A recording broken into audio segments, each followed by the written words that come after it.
हाल ही में उन्होंने आगरा में एक कार्यक्रम में लोगों को राष्ट्र की एकता का संदेश दिया। उन्होंने बांग्लादेश का उदाहरण भी दिया और कहा कि बटेंगे तो कटेंगे, एक रहेंगे तो नेक रहेंगे, सुरक्षित रहेंगे। उनकी जुबान से ये शब्द निकले नहीं कि सीएम योगी आदित्यनाथ का ये बयान एक बार फिर चर्चा का विषय बन गया है। लेकिन इस बयान के पीछे देश को एकजुट रखने का एक बड़ा संदेश सुनवाते हैं आप। राष्ट्र से बढ़कर के कुछ नहीं हो सकता, कुछ नहीं हो सकता। और राष्ट्र तब सशक्त होगा जब हम एक रहेंगे, नेक रहेंगे, तभी नेक रहेंगे। बटेंगे तो कटेंगे। तो सुना आपने दर्शकों, लेकिन अब आपको असदुद्दीन ओवैसी के गाली गलौज करने वाले अपशब्दों का इस्तेमाल करने के पीछे की वजह बता रहा हूं दर्शकों। यह असदुद्दीन ओवैसी ने बात कही, इसके पीछे की बहुत बड़ी वजह है। और बड़ी वजह यह है दर्शकों, यह है वो तस्वीर जो आप देख रहे हैं। ये हरियाणा के चरखी दादरी की, जो लोग आपको पीटते हुए दिखाई दे रहे हैं, इन्हें बीफ खाने के शक में कुछ लोग वहां पर इकट्ठा हुए और उसे मारने लगे। सुनिए जरा पहले वहां हुआ क्या था, देखिए इस तस्वीर में।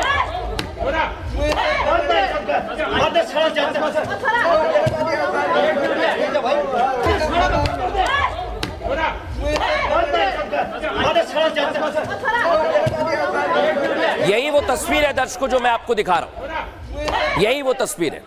और इसे लेकर असदुद्दीन ओवैसी गौरक्षकों को राक्षस बता रहे हैं। इस सब का जिम्मेदार हरियाणा सरकार को बता रहे हैं। लेकिन इस पर खुद मुख्यमंत्री नायब सिंह सैनी ने दर्शकों कार्रवाई का भरोसा भी दिया, कार्रवाई हुई भी।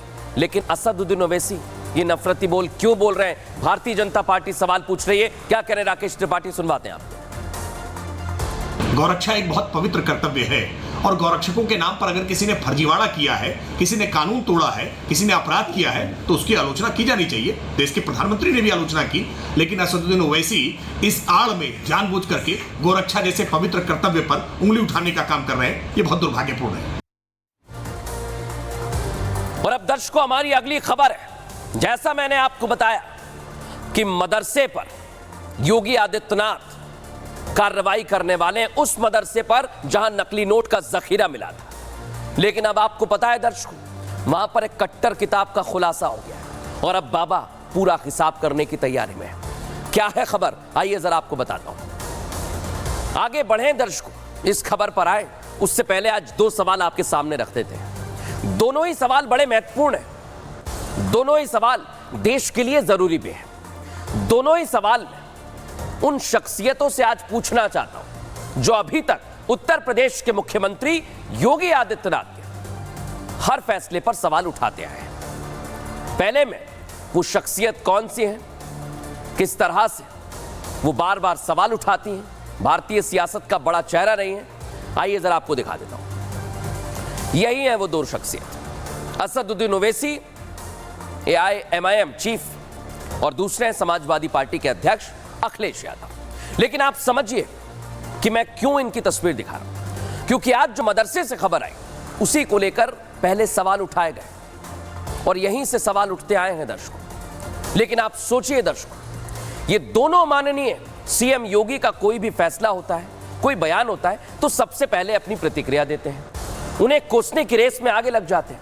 लेकिन अब मैं आज कुछ सवाल खड़े हो रहे हैं और सवाल दोनों ही नेताओं से पूछने वाला हूं दर्शकों में। जो लोग बार बार फैसले पर सवाल खड़े कर रहे थे, आज उन्हीं पर सवाल खड़े हो रहे हैं। और दोनों को एक बार फिर से मैं बताता हूं कि किस तरह से इनसे सवाल पूछे जा रहे हैं। अखिलेश जी और ओवैसी साहब, अब आप योगी आदित्यनाथ को कैसे कोसेंगे? क्योंकि कार्रवाई ही कुछ ऐसी की गई है दर्शकों, कार्रवाई कुछ ऐसी की गई है कि अब सवाल नहीं बचे। दिखाता हूं जरा आपको क्या किया गया। ये देखिए, प्रयागराज के मदरसे में पहले नकली नोट की फैक्ट्री का भांडाफोड़ हुआ और अब आरएसएस के खिलाफ नफरती किताब ने तो हद पार कर दी है।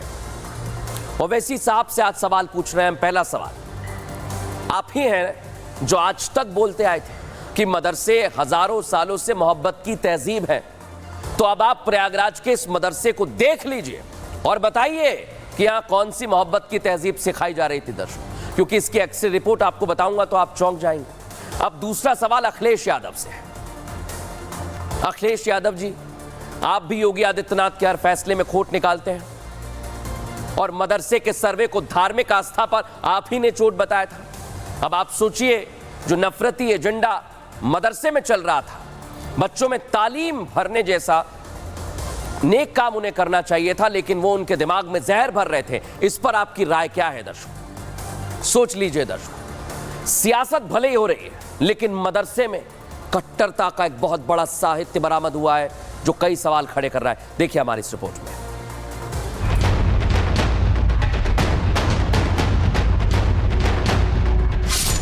यही वो मदरसा है जहां देश विरोधी गतिविधियां धड़ल्ले से चल रही थी। यही वो मदरसा है जहां नकली नोट छापने का काला कारोबार चल रहा था।